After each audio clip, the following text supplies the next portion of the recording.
ഹരിമുരളിയുടെ മരണവാർത്ത ഞെട്ടിക്കുന്ന ഒരു വാർത്ത തന്നെയായി മാറിയിരിക്കുകയാണ് സിനിമാ ലോകത്തിന്. ഇപ്പോൾ അതിന് തൊട്ട് പിന്നാലെ ചർച്ചയാകുന്നത് സീമാജി നായരുടെ ഫേസ്ബുക്ക് കുറിപ്പാണ്.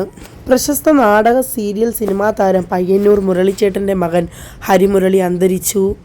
എൻ്റെ അപ്പൂസ്, എൻ്റെ കൂടെയും അവൻ അഭിനയിച്ച ബാലതാരമായി മിടുക്കനായ മോനാണ്. എന്തിനാണ് മോനെ നീ ഇത് ചെയ്തത്?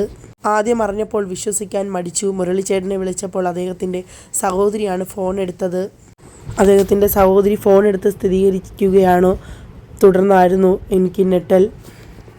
എന്തിനാണ് മോനെ നീ ഇത് ചെയ്തത്? ഒരിക്കലും ഇങ്ങനെ ചെയ്യാൻ പാടില്ലായിരുന്നു. എങ്ങനെ സഹിക്കും നിന്റെ അച്ഛനമ്മമാരും ബന്ധുക്കളും ഈ വാർത്ത? മനസ്സ് പതറുന്നു. എന്തിനാണ് അപ്പൂസെ നീ ഇത് ചെയ്തത്? മിടുക്കനല്ലായിരുന്നോ എൻ്റെ അപ്പൂസെ നീ? നിന്നെയും അച്ഛനെയും അമ്മയും അറിയുന്ന എത്ര പേർ അങ്ങോട്ടും ഇങ്ങോട്ടും വിളിക്കുന്നു. വിശ്വസിക്കാനാവുന്നില്ല മോനെ. പൊന്നുമോന് ആദരാഞ്ജലികൾ നേർന്നുകൊണ്ടാണ് സീമാജി നായർ. വളരെയധികം ദുഃഖകരമായി തന്നെയാണ് സീമാജി നായർ ഈ കുറിപ്പ് ഫേസ്ബുക്കിൽ പോസ്റ്റ് ചെയ്യുന്നത്. വളരെയധികം ദുഃഖിപ്പിക്കുന്ന ഒരു വാർത്ത തന്നെയാണ്. എന്നിരുന്നാലും സിനിമാ ലോകത്തിനും മറ്റെല്ലാവർക്കും ഇത്